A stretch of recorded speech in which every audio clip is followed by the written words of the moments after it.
In a world not too different from our own, yet vastly changed by the threads of time, I discovered something that would alter the course of human history forever. My name is Dr. Sarah Chen, and this is the story of how I accidentally created the first consciousness transfer. It started on a regular Tuesday in my quantum computing lab.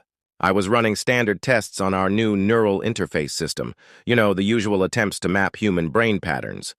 The lab was quiet that night, just me and the soft hum of machines keeping me company.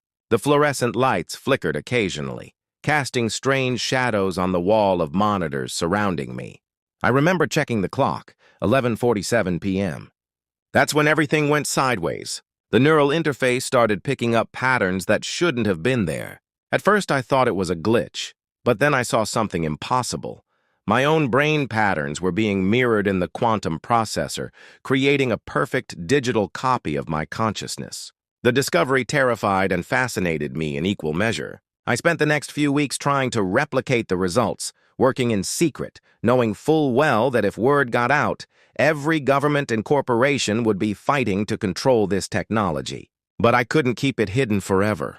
3 months later, the first incident occurred. During a routine test, the system somehow connected to the internet. For exactly 2.7 seconds, my consciousness existed both in my body and in the global network.